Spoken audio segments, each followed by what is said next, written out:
Hey, how you doing? My name is Chris. Welcome to my shop. Today's video is the final video in the 3 series that I've done on how to make your own homemade wood finishes.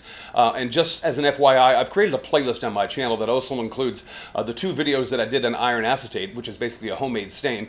And the 3 videos that we've done on making your own homemade wood finishes will be included in that playlist as well, in case you want to reference it somewhere down the line in the future.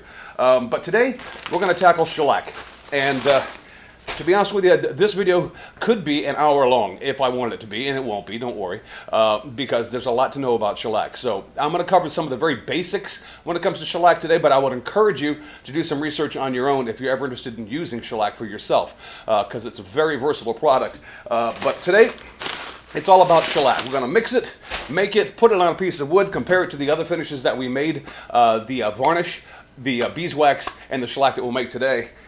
We'll cover the ins and outs briefly of what shellac is all about. Headed your way next. Okay,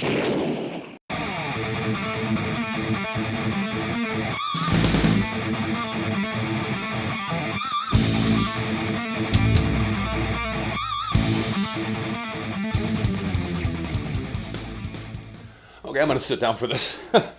Pardon me for a second. Let's quickly go over the uses of shellac, because shellac is a very versatile product.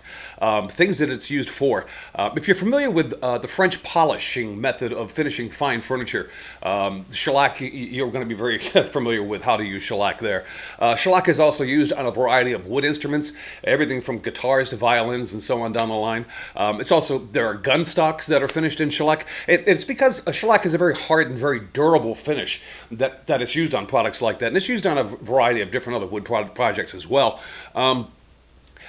Shellac can also be used as a primer coat, and by that what I mean is if you're doing a wood piece and you want to put down a piece to seal off the wood, a lot of people will use a clear coat of shellac first and then come back and apply a different finish over the top of the shellac.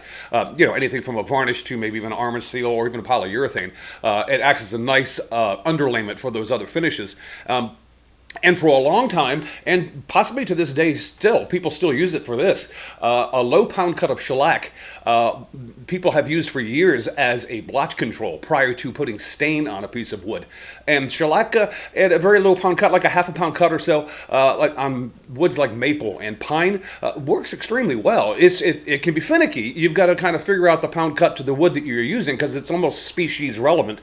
But it does do a pretty good job of controlling blotch if you plan on staining woods like maple and or pine, soft woods like that. So there's a variety of uses for shellac. But let's talk quickly about applying shellac.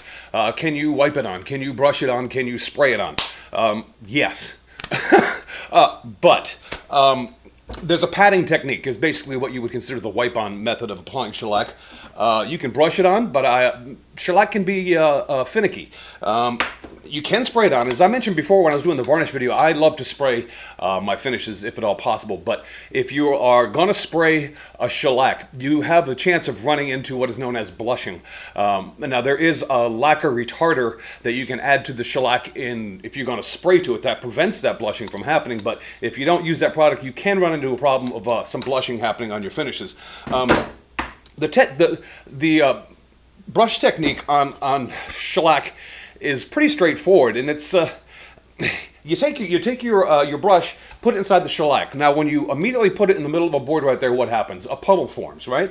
Well, you're going to use that to your advantage with shellac. So you get your shellac on your brush, you start in the middle of the board, you brush one way, brush the other way, and then you leave it alone.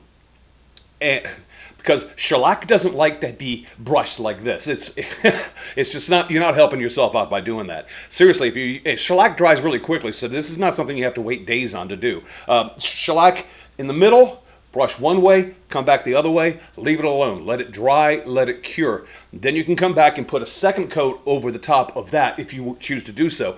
Because shellac, being a denatured alcohol product, will actually burn into itself. It will burn into the cured finish that you applied first. The second wet coat you put on will burn into the bottom coat, which makes it actually a really nice finish to use. But you just have to be a little careful about how you apply it, that's all. In the world of people that use shellac a lot, you'll hear them say this over and over again, this phrase. The phrase is clear, color, clear. What they're referring to is the method in which they actually use a colored shellac to enhance the beauty of the wood. They use a clear shellac first, and then they'll come back over the top of it with a colored shellac, such as a garnet shellac that I have here. And they'll do a couple coats of the garnet shellac, and then they'll finish with a different top coat, or perhaps even just another clear shellac coat on top of that. And that is the method used for when you really want to pop the wood. When you're putting the finish on there, that really gives the wood, when you're done with it on a shellac finish, that depth of look that a lot of people are looking for when they're doing a finished piece. I mean, it does really turn out pretty. And personally, if I'm going to go and use that approach, I'll do a clear, color clear. I do it on red oak, and I use this garnet shellac to do that, because this garnet really brings out the color of red oak and really pops that grain. A lot of what confuses people when it comes to shellac is the terminology that's used with it, because you'll often hear shellac referred to in pound cuts.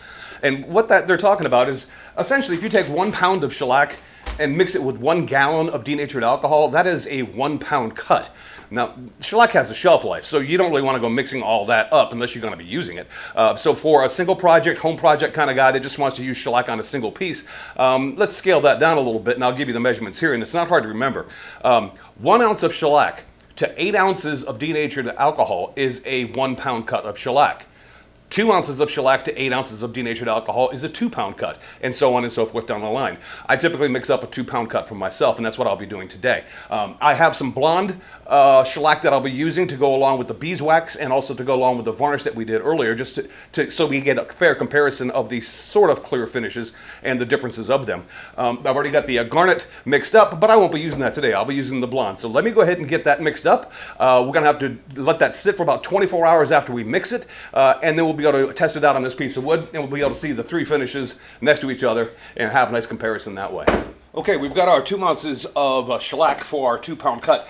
By the way, I'll leave a link to the company that I buy my shellac from down below in the description in case you're interested and you want to check it out. They have a lot of really good information on that website as well. And we've also got our 8 ounces of denatured alcohol. And I should mention this, and the label on the front of the can should give you a hint.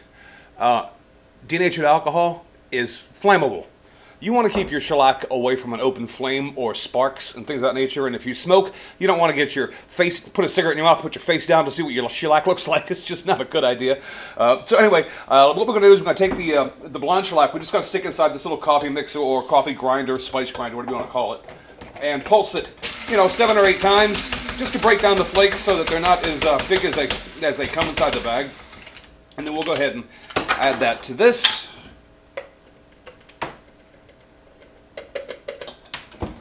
Add our denatured alcohol. Don't spill it all over the place. There we go. Give it a quick stir. And we'll let this sit for the next 24 to 36 hours before we try to use it. That'll give it plenty of time for that shellac to dissolve in the denatured alcohol. Okay, it's been well over 24 hours, and in that time, the shellac has completely dissolved in the denatured alcohol, and I managed to get a coat of each of the finishes that we've been working on, the shellac, the beeswax, and the varnish, applied to this piece of wood. So let me bring the camera in and let you guys take a look at what each one of them looks like. Okay, just for reference purposes, this is the varnish, this is the beeswax, and this is the shellac. Don't know how well this is going to show up on camera, but each one of them has their own distinctive look. Obviously the varnish with the boiled linseed oil and the polyurethane is going to give it more of a golden color, and it's going to create more of a coating over the wood. With the beeswax, leaves it natural, protects it against water, but does enhance the grain. And then you've got the shellac, which is probably the happy medium between the beeswax and also the varnish. So there you go. 3 homemade finishes that you can mix on your own, make on your own, and save your own money by doing it yourself. Stick those in your wheelhouse. Use them somewhere down the line. It'll save you some money, and you know what? You'll know the quality you're getting when you apply them. I hope you got something out of this. I truly do. And if you do, give it a thumbs up. I'd appreciate that.